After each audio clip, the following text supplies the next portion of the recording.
idol. Yung ating pangati, nakita natin kay anong pangalan mo, boss? Jerry Mulawin. Kapita mo. Ari oh. Yan ang aming pangati, si Mestizo. Ari yung unang pangati ko mga idol. Ito ay nakahuli na ng dalawa. Ay ngayon, napapunta kay, pakita mo si boss, Jerry Mulawin. Iri daw mga idol ay nabili daw niya. Ay ngayon, ari ng ating pangati na ito, nawala dyan sa ating kubo-kubo dyan, sa ating napagulingan.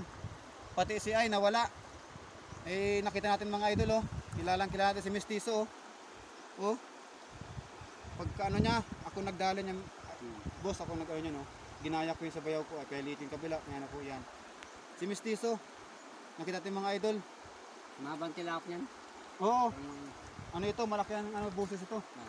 Ito mga idol ay malaki ang buses na mahaba ang tarawak ito. Hindi tayo magkakamali mga idol. Ari talaga yung ating si Mestizo. Nakita ko rin yung sa akin ng pangati dati. Ang pangalan ito sa akin talaga, ang Dairot.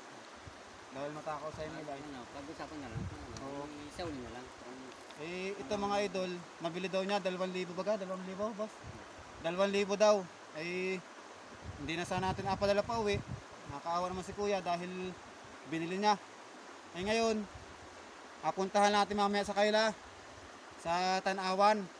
Ay kawawa naman yung tao, nabili niya ng 2,000. Ay ito yung matagal nating inapakahanap kay Jerry Mulawin.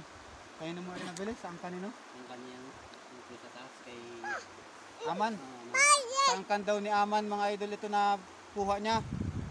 Ay apuntahan natin mamaya. Pero yung ating pangatinari. Sabitin mo na lang mamaya. Kung yung bayaw ko ang nakakita sa iyo nari, hindi rin abigay. Ito yan kuya. Hindi man ako nagyabang sa inyo dahil kilala ko yung manok ko ay. Ito paliwanag ito